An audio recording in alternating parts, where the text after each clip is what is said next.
নমস্কার বন্ধুরা, আজকে আমার স্বপ্ন পূরণের উদ্দেশ্যে হাজরাকালী মন্দিরে প্রণাম করে আমরা ট্রেনে বসে পড়লাম কেদারনাথ মন্দিরের উদ্দেশ্যে।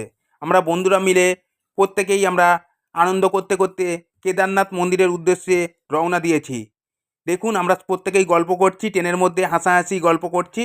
আমরা পৌঁছে গেছি কেদারনাথ মন্দিরে।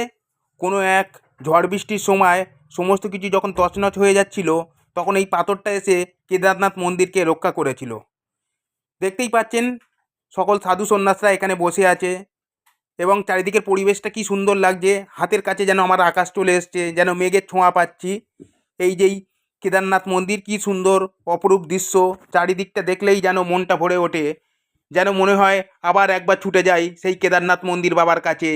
আমি আপনাদেরকে দর্শন করাতে পারছি। তারপর আমি সন্ধ্যা আরতি দেখতে চলে এসেছি, আপনাদেরকে সেই সন্ধ্যা আরতি দেখাচ্ছি।